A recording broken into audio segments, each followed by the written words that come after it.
থেকে আগামী জাতীয় সংসদ নির্বাচনে জামাতের পক্ষ থেকে নির্বাচনে নমিনি হিসাবে প্রার্থী হিসাবে আগামী দিনে মনোনীত হয়েছেন আমাদের সকলের প্রিয় ভাই ইসলামী ছাত্র শিবিরের ঢাকা বিশ্ববিদ্যালয়ের সাবেক সভাপতি ইফসু ইন্টারন্যাশনাল ইসলামিক ফেডারেশন স্টুডেন্ট অর্গানাইজেশনের সম্মানিত সেক্রেটারি জেনারেল আমাদের সভাপতি ভাই ডক্টর মোস্তফা ফয়সাল,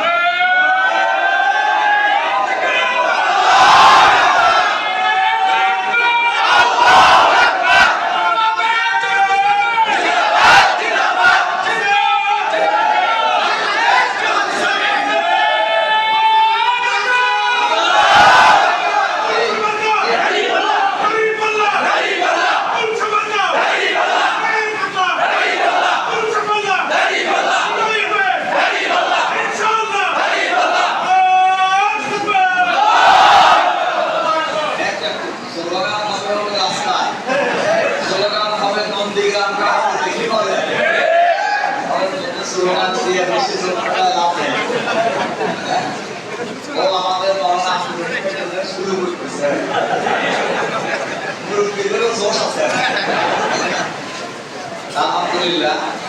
সম্মানিত দায়িত্বশীল ভাই, এই জন্য আমার মনে হয়